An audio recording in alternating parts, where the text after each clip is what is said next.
A round of applause for our fantastic performers this morning, Rosa Kvartetten.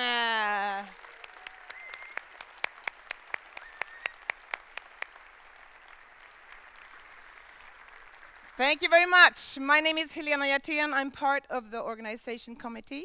It's my pleasure to introduce to you the founder of Jfokus, Mattias Karlsson.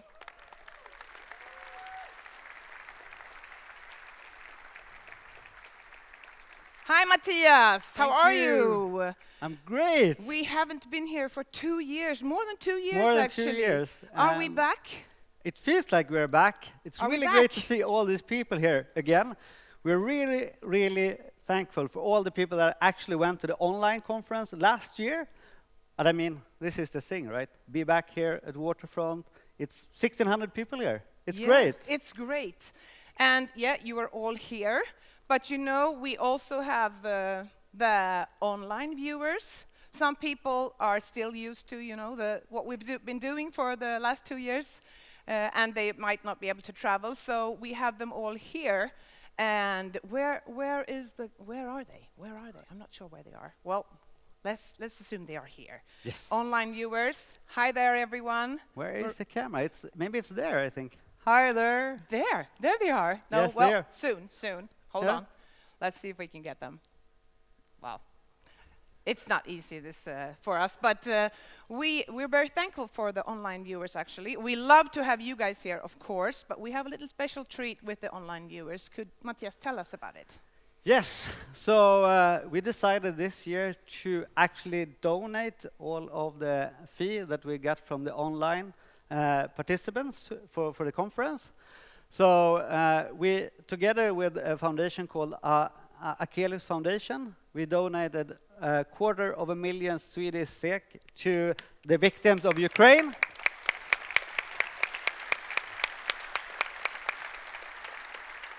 So they are really giving something back to Ukraine then. Yeah, the online and research. on top of that, we also have a speaker's gift this year, which is also a donation for UNICEF, which is earmarked for the children of Ukraine. And we can't begin to understand how it's been for the people, how it is for the people there in Ukraine at the moment. But that makes us appreciate what we have here and that we are able to do this and be here today even more. So we're truly happy to see all of you here, both online and here in real life. But Mattias, what's really happening at Jfokus? Yes, so we're back. Yes. How does this, a proper conference work? Yeah, I know, people. So, And they're sitting next to each other, actually. Yeah. So, like I said, there are more than 1,600 developers here, and that's great. We do have 6 parallel tracks with great content, great speakers as always. I mean, the speakers are what does this conference as Excellent. always. And tonight, after the conference, around 7 p.m., Yeah.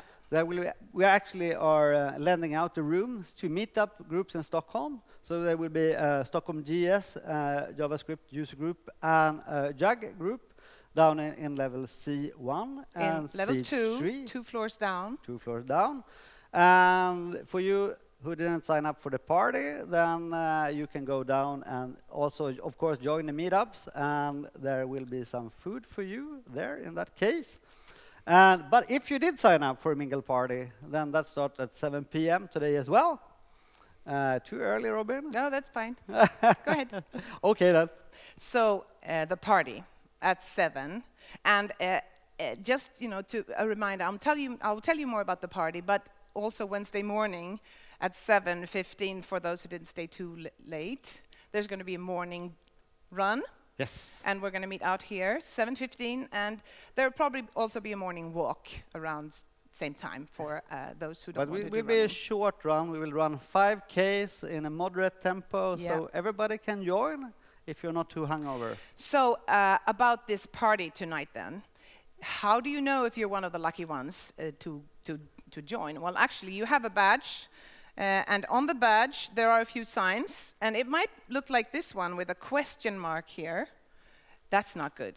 you want to have something like this. Oh, you have several of them. With Wow. a cocktail glass. If you have a cocktail glass, then you are invited to join us tonight at 7 o'clock here in the main room. Now, what if you forgot and you have a question mark? That's too bad. But put your name on the waiting list in the registration, and then hopefully we can fit you in. We just need to make sure we know approximately how many that are coming. Yeah, so that we should be basically fine. only ordered food for people who did sign up. But we want you all to come. That's how it is. Yes. So that's about the party. What else with the badge is important? Yes. What do we need to know? So can I borrow that then? Yeah, you maybe? can, but it won't help you in this case actually. Ah, But, so this person doesn't have special food? no. No. So, but if you order some special food, there will be a bowl of broccoli, I think Right here. it's supposed to be, on your badge. Is it, Ishel? So if you have that, it means that we prepared some special food for you, and that can then be fetched in the station that are in the exhibition area, down to the windows in the corner, or up the stairs, the big stairs on level 5. Yeah, Yes, that's it. that's it. What else about this? Well, let's see if Robin can help us with that. Do you think? Yeah, he could. So we have food and drinks. And run. And run. So a lot for our body, but what about our brains? Yes. So it's been a while since we were here. Maybe we forgot everything. What's the latest news in the tech world, Mattias? Can you tell me? Should I tell you that? Please do. Oh my God. So this will be like the game show. Yeah. So I will actually use one of my lifelines here. Oh, that's cheating. Yeah, cheating. So Lifeline for Mattias? Yes, so I will call a friend. for Okay, this. good. Yes. Not call your mother? No? Yeah, no. No? A friend, all right. Yes, so we have a special guest here today that is not announced in the program. So a longtime friend of mine, all the way back from the Sundays. So and these days he's vice president at Oracle. Yeah, so this is the please guy. welcome Georges Saab on stage.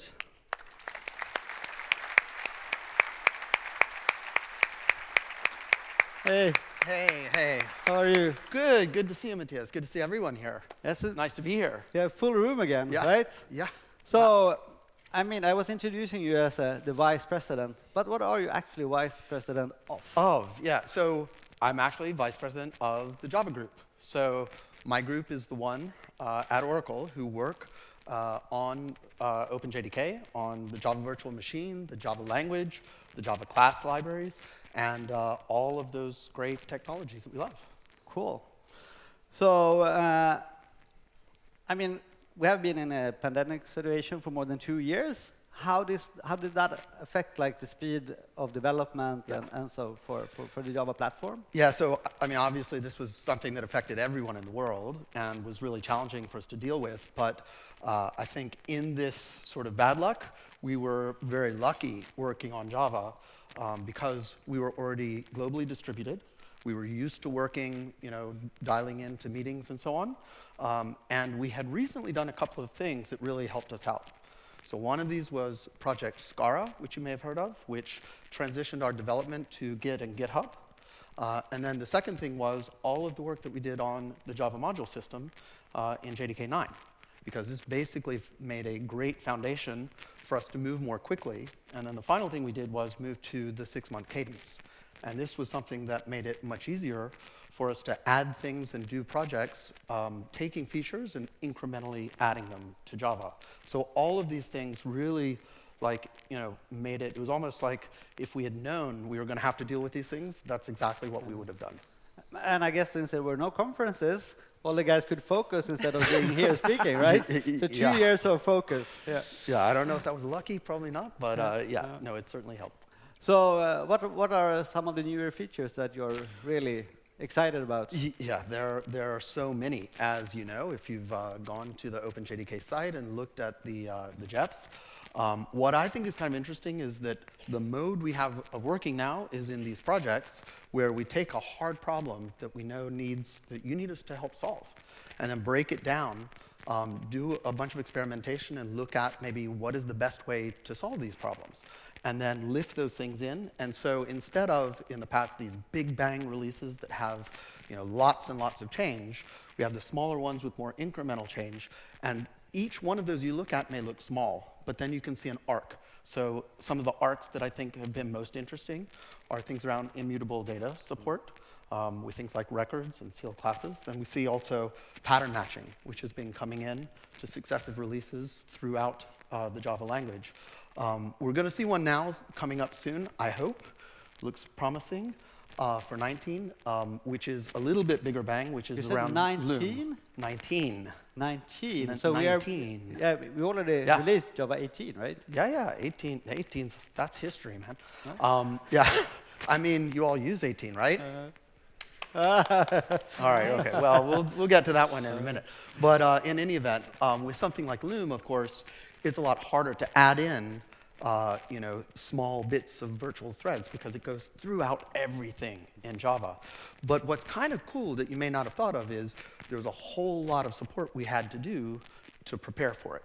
And so if you go back and look, there are a lot of things that we did that weren't necessarily rise to the level of a JEP, but were small improvements that basically made it so that as Loom and virtual threads come in, the Java platform is prepared for it already. That's great. And some of this news is, of course, represented here at Jfokus. There are several talks that you can go to find out more about this, and several good speakers from Oracle as well. So, I mean, we have this fast pace now of development, and like we said, we're already, Java 18 is old. Yeah.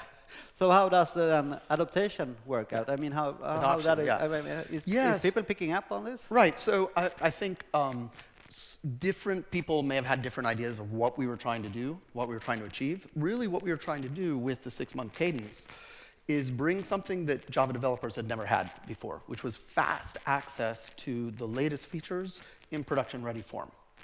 And we had to do a lot of thinking through how are we going to make that possible, how are we going to make sure the quality was good. And so a lot of what we did was preparation to make sure that nothing goes in until it's ready.